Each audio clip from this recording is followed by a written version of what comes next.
उहाँको जस्तै ज्यान कर्कर खाने दुख्ने समस्या छ, कहिले ढाड बढी दुख्छ, कहिले खुट्टा बढी दुख्छ, शरीर टाउकोदेखि खुट्टासम्म दुख्छ भने यी कारणहरू हुन सक्छन्।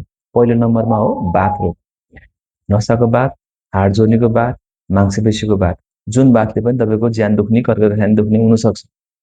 त्यस्तै अन्य कारणहरूमा थाइरोइड हो, स्पेसली महिलाहरूमा थाइरोइडको कारणले पनि ज्यान दुख्ने हुनसक्छ। अरू भनेको हाम्रो मासुलाई हड्डीलाई चाहिने तत्त्वहरू, यो भिटामिन डीको कमीले गर्दा, क्याल्सियमको कमीले गर्दा, भिटामिन B12को कमीले गर्दा पनि तपाईँको ज्यान कर्कर खाने दुख्ने हुनसक्छ।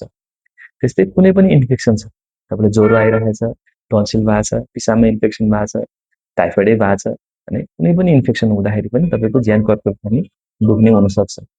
त्यस्तै अन्य कारणहरूमा तपाईँको एक्सर्साइजहरू गरिराख्ने मान्छे, यता खेलकुद गर्ने मान्छेमा यो मासुहरू हड्डीहरू तन्केर मांसपेशीहरू तन्किँदाखेरि खुम्चिँदाखेरि त्यो कारणले पनि के अरे तपाईँको ज्यान दुखेको हुनसक्छ।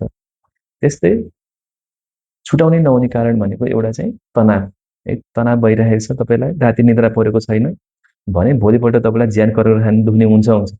है धेरै व्यक्तिहरू चाहिँ हस्पिटल चार्दै हिँड्नुहुन्छ, मेरो त रोगै केही पत्ता लागेन, कि जे जाँच गर्दा नर्मल छ भन्नुहुन्छ।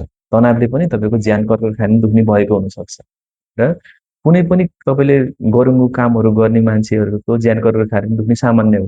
तर कामहरू गर्दा र काममा तपाईँको थकाइ लागेर ज्यान दुख्ने चाहिँ तपाईँको 1 हप्तादेखि 2 हप्ता कट्यो भने कुनै न कुनै रोगको सङ्केतहरू गर्न सक्छ, त्यसले गरेको हुन्छ। त्यसैले 2 हप्ता कटेको छ भने ज्यान कर्कर खाने दुख्ने छ भने तपाईँले जचाउनु होला, के कारणले ज्यान दुखेको हो पत्ता लगाउनुहोस् अनि बल्ल उपचार गर्नुहोस्। हस्, धन्यवाद।